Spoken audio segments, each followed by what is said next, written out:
Alors voilà, qu'est-ce qu'on fait? On dit on se revoit dans 3 jours? Non. Comment non? Non, je vais rester là. Bah, vous savez, vous voulez dire je vais rester là, mais vous êtes utile en rien. Oui, sans doute. Mais d'après moi, je suis quand même utile. Mais si vous voulez, vous mettez à l'hôtel. Je préférerais faire autrement. Alors, c'est-à-dire, je préférerais, je promets, je ne touche pas, je ne parle pas, je n'agite pas, rien. Je reste près de son lit, je sors quand vous rentrez, je rentre quand vous sortez. Voilà ce que je vous propose. Quoi, vous voulez passer 3 jours et 3 nuits ici? Disons que le soir, je partirai très tard.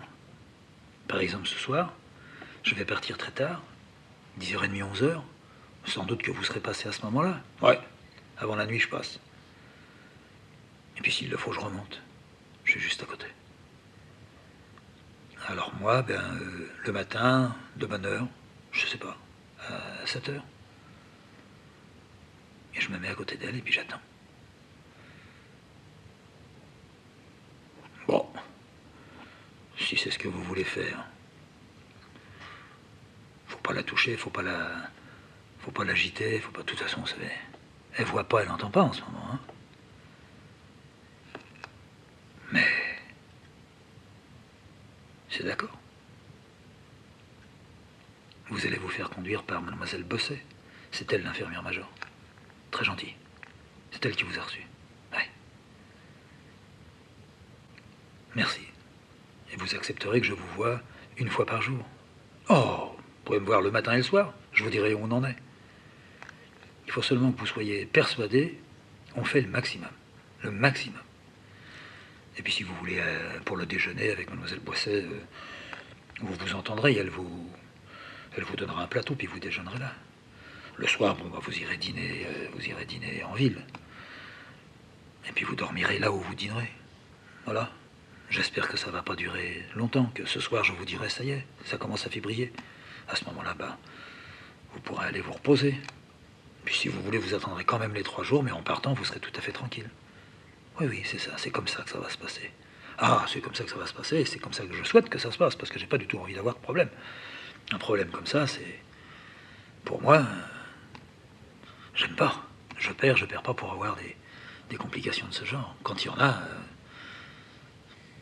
il faut s'en sortir. On va l'en sortir. Allez, allez vous reposer peut-être un peu. Alors je suis sorti, j'ai vu mademoiselle Bosset. Je lui ai dit ce que le chirurgien avait dit, ça a été accordé. Et je suis resté. Je ne vais pas donner des détails, ça sert à rien. Je suis resté, mais malheureusement je suis resté presque 3 jours. Ce qui fait qu'on tremblait tous dans le salon. Depuis mademoiselle Bosset jusqu'au médecin, le chirurgien. C'était un type très solide.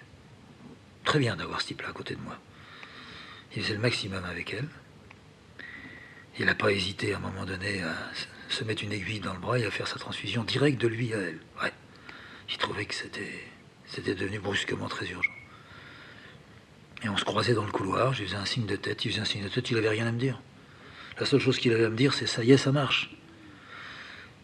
Mais si ça avait été pour me dire ça marche pas, c'est pas lui qui l'aurait dit, c'était mademoiselle Bosset.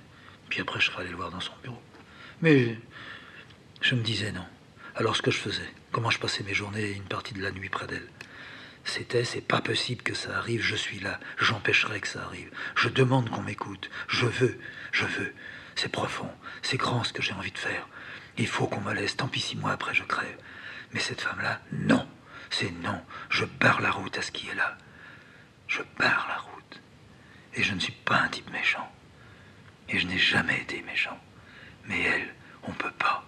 Elle a dit trop de choses. Il ne faut pas qu'elle se réalise.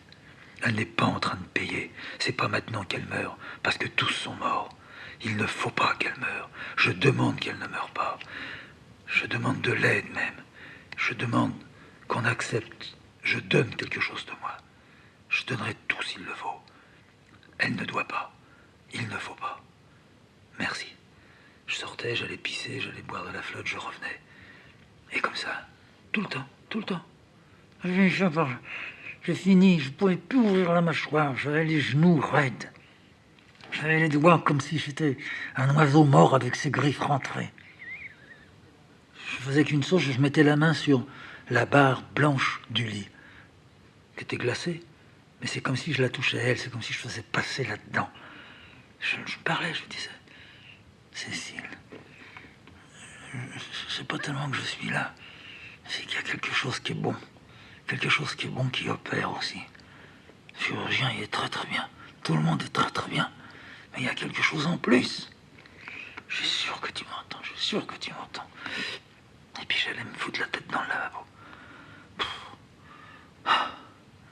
Je retrouvais plus ma respiration par moments.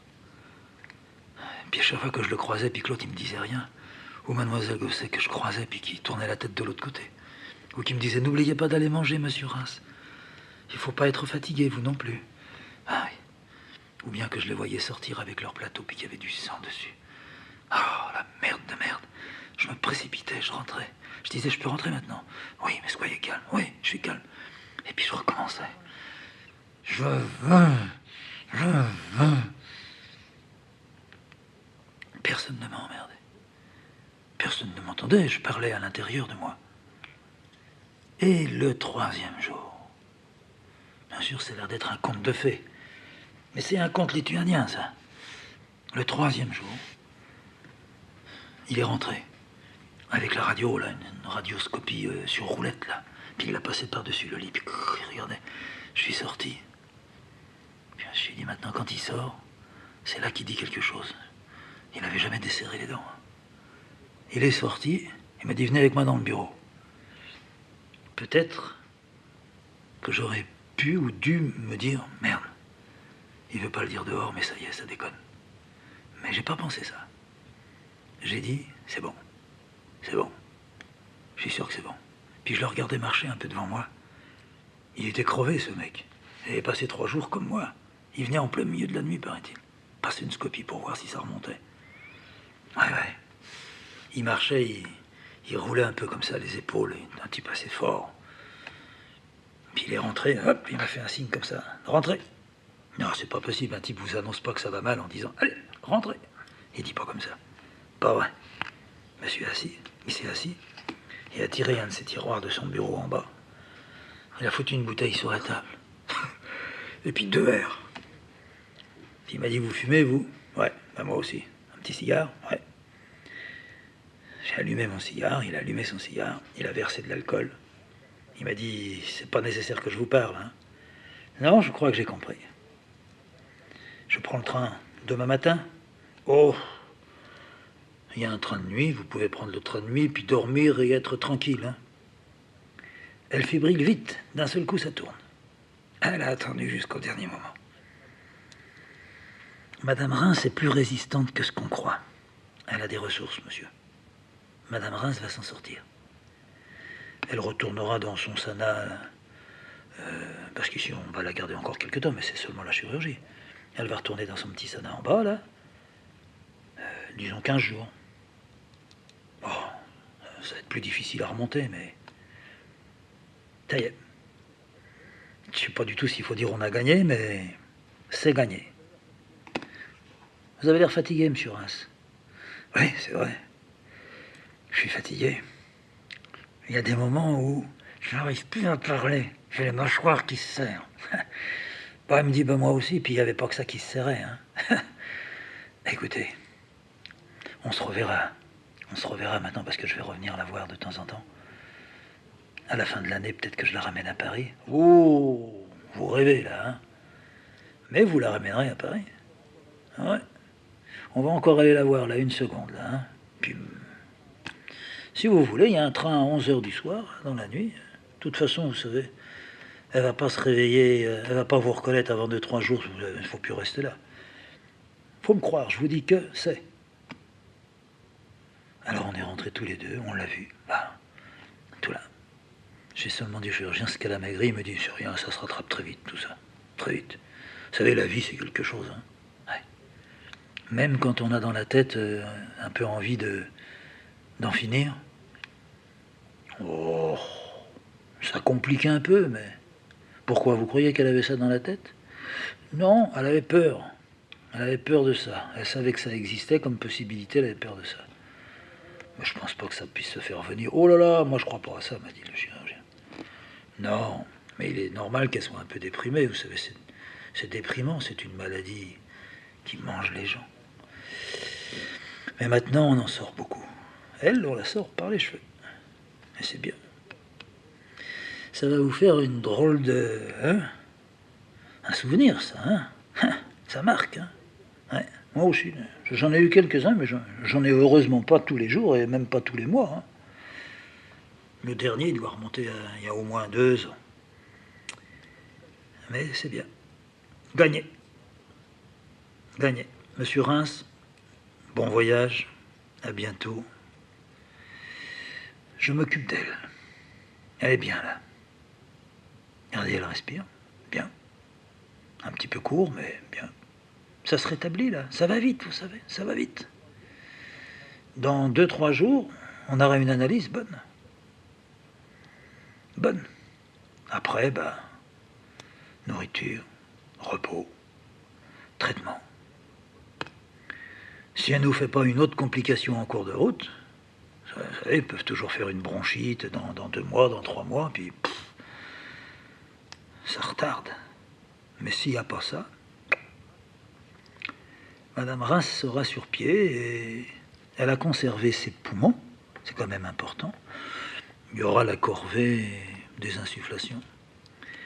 Mais ce que j'ai fait, j'ai touché dedans, j'ai tout écrasé. C'est pas prêt de se recharger, ça. Non, non, non, non. Vous y arriverez tous les deux. Monsieur Reims, au revoir. Oui, moi aussi je vous dis au revoir. Je ne peux même pas vous dire merci parce que ça veut rien dire, ça. Je pars soulagé, inquiet. Mais qu'est-ce que vous faites, monsieur Reims, dans la vie? Ah, on était dans le couloir à ce moment-là. On parlait plus devant Cécile, ça faisait un moment qu'on était dans le couloir. Dans la vie, ce que je fais, je suis artiste. Je m'en serais douté. Et Madame Reims aussi, ouais. Je m'en serais douté. J'ai jamais regardé sa fiche parce que moi, je regarde pas ça. Moi, je regarde seulement les radios. Vous montrez ce que vous faites? Ça m'arrive. Vous vivez à Paris? Oui. Elle pourra vivre à Paris. Elle n'aura pas besoin... elle pourrait ne pas avoir besoin de vivre tout le temps comme ça en altitude. On parlera de ça plus tard. Mais elle a besoin pour le moment de rester longtemps ici. L'année sera sans doute nécessaire. On ne peut pas faire de pronostic plus précis que ça. Alors, je vous laisse. Rentrez bien. Je dis soignez-la bien parce que je ne peux rien dire d'autre. J'ai besoin aussi de dire au revoir à l'infirmière qui a été extrêmement gentille avec moi. Ah, c'est une brave fille. Elle n'aurait pas dû rester vieille fille. Puis elle est belle, hein? Mais c'est fini. Maintenant, c'est fini. Mais c'est complètement dévoué pour tout ça. Moi, je l'ai là depuis 20 ans. Et j'en ai fait, vous savez. Elle est tout le temps là. À sa chambre au-dessus. Normalement, elle devrait avoir un appartement en ville et tout. Non, elle est malade avant tout. Ça existe. Il n'y en a pas beaucoup. C'est sur elle que tout repose. Je m'appuie. C'est quelqu'un qui est habité, comme on dit. Vous devez comprendre ça. Un chirurgien, il faudrait que ça soit habité. Oh, vous l'êtes, vous, docteur. Oui, je crois. Oh, vous savez, il y a des moments. On patauge, hein. Mais elle aussi, il y a des moments où elle patauge. Mais elle est là, tout le temps là. Je vous remercie de trouver qu'elle est gentille. Parce que tout le monde ne le dit pas. Je vais aller lui dire. Et puis quand je reviendrai voir ma femme, dans son sana alors, je viendrai lui dire un petit bonjour à mademoiselle Bosset. Parce que j'ai quand même passé 3 jours. Je m'appuyais sur elle sans trop m'en rendre compte, mais j'exigeais, vous savez. Et puis, on se verra nous aussi, avec ma femme. D'accord. Et puis voilà, j'ai vu Madame Bosset, enfin Mademoiselle Bosset. Puis Je lui dis que je, je rentrais en étant tout à fait rassuré. Je savais qu'il y avait un ange gardien. Et j'ai dit, l'ange gardien, je suis sûr que c'est vous. Il faut qu'il y ait un ange gardien dans un sanatorium. Je suis content, j'en ai rencontré un. Je vous remercie beaucoup. Elle m'a dit, mais non, monsieur, c'est... Moi, j'ai besoin de ça. Quoi qu'on vous dise merci? Non, pas du tout. C'est pas l'habitude ici. Non, ma vie, c'est ça, monsieur. Vous l'avez compris. Ah oui, je trouve ça très bien. Nous aussi, Madame Reims et moi, la vie que nous menons, c'est quelque chose qui pourrait se rapprocher de ça.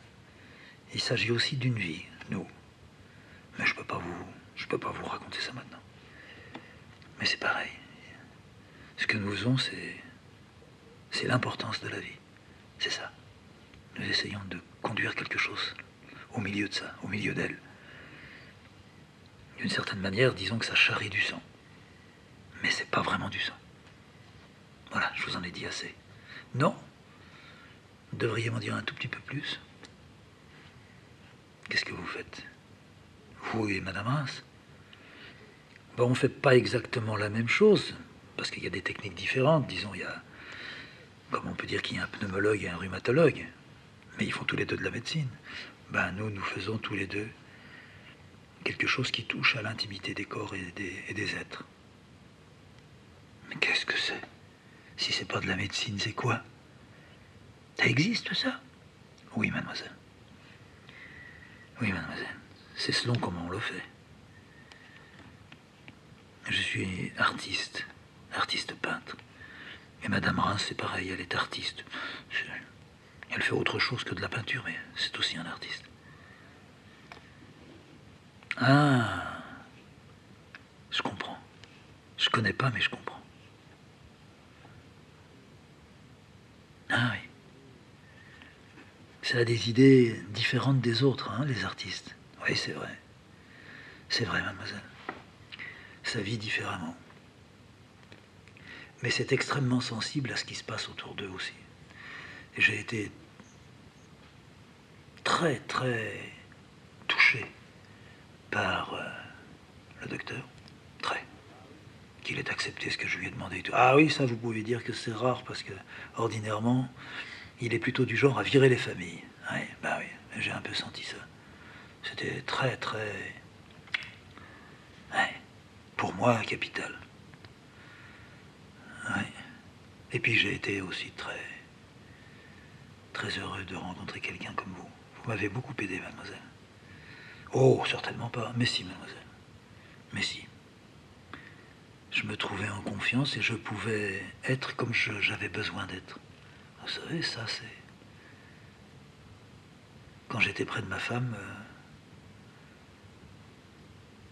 je devais murmurer un peu et quelquefois vous êtes rentré, vous avez pu m'entendre. Oui, monsieur, je me faisais discrète, mais il fallait quand même que je surveille Madame Reims. Ouais. Mais je comprenais que vous faisiez des prières. C'est ça. C'est ça. Je faisais des prières. Je faisais une prière. J'essayais d'être actif avec une prière. Je n'étais pas que demandant, j'étais exigeant. Exigeant vers moi. J'ai comme fait un pacte. Je l'ai tenu, et il a été tenu aussi de l'autre côté. Ah bah ça, le médecin, il a... Oui, enfin je pensais pas au médecin, mais c'est vrai. Le médecin aussi a dû faire un pacte. Puis vous aussi. Oui, c'est un petit peu comme ça. À un moment donné, quand on voit que ça va vraiment dans le mauvais sens, on devient un peu ça. On se met à croire à autre chose.